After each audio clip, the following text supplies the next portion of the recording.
So as you may know from that video about the plumbing, we're still having some problems with this toilet, and obviously you can see here there's a leak, which is no good. Although we're going to be oversheeting this with plywood and then a vinyl finish, obviously we don't want any leaking at all. So we need to get this sorted. You can see this goes into an old cast iron pipe, and that goes to the cast iron stack. And one option is to cut that off. It's a bit of a pain because it's right against the walls, but you could possibly get an angle grinder in and cut that off. But instead of that, you can just use a normal straight extender, and that will fit inside the pipe and actually produce a really good seal.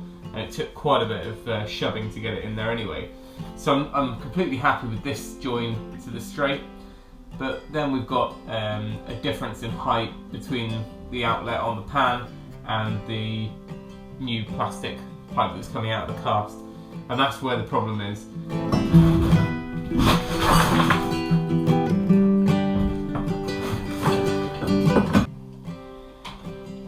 Okay, so I've put the pipework in here for the column radiator, and I've just had to leave a bit of flexibility because we haven't got the radiator here at the moment, so cut some slots for those. And once that's nice and dry, we've got a big 8x4 sheet of 5mm ply, and we'll sheet over everything, and that'll just make sure that everything's nice and flat. None of the joins are going to you can't feel them through the laminate. And also, where we've got a few boards coming in here for the landing, we'll carry it over so it'll smooth out everything, or bring it up to a threshold of the door, and that'll just give us a really smooth finish for the vinyl. And that's also WBP sort of waterproof ply, so it'll be just a belts and braces way of keeping everything really durable.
So as you can see, I've just scribed around this door frame and the door jamb, just so we've got a threshold that comes, halfway through the lining there, so the carpet from the landing can stop it and butt up to this, and we'll have a little capping piece between the two.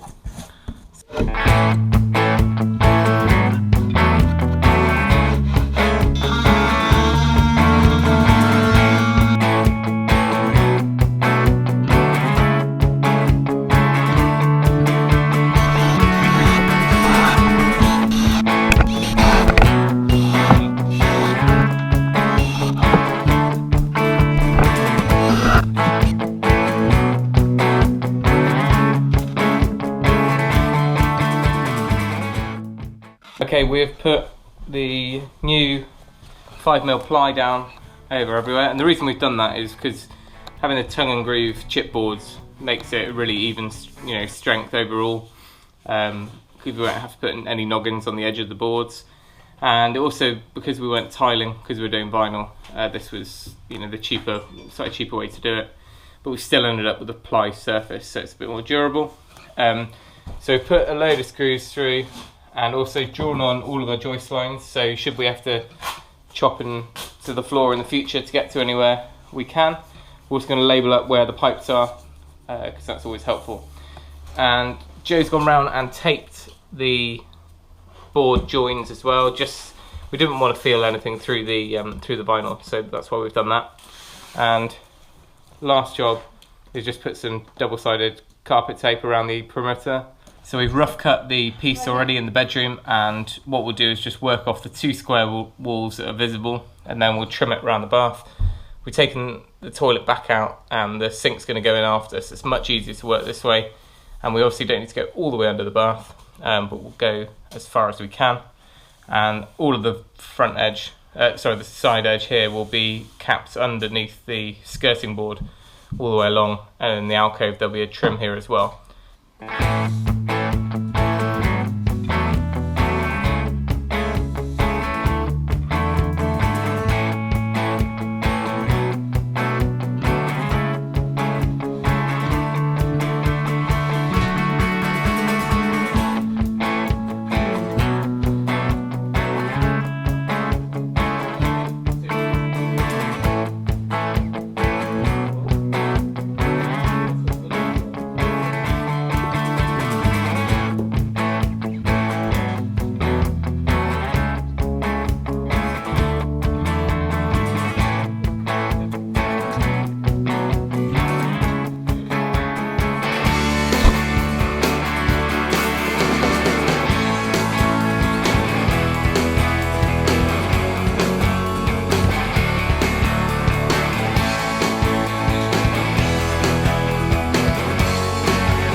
So it's all gone to plan. It's the first time we've ever fitted vinyl, so if I looked like I knew what I was doing, I didn't.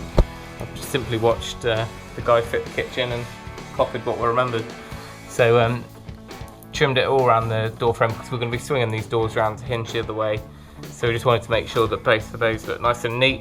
The architrave's got to go on there still.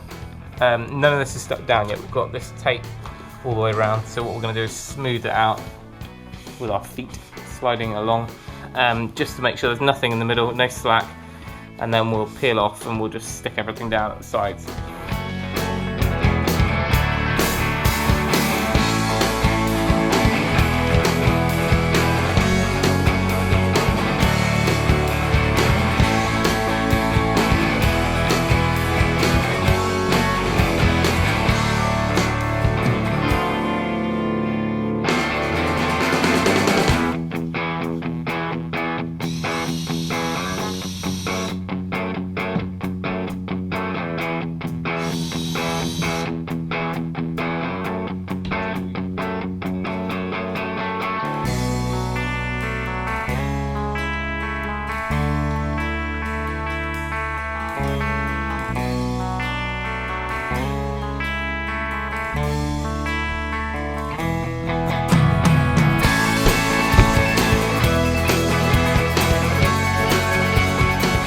Those bath panels were a lot more fiddly than originally expected, but now they're in, it's tidied everything up, and the floor again finishes nicely against that.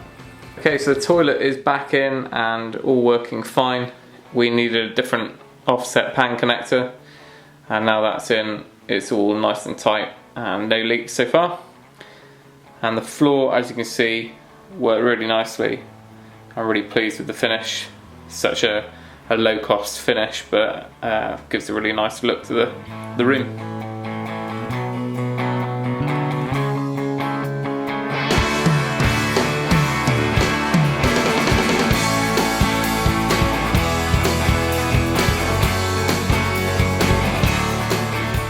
So the next video we'll be fitting the shower and the shower screen. So join us for that one, and make sure if you haven't subscribed you can do so by clicking the button here or below the video, and please give us a thumbs up.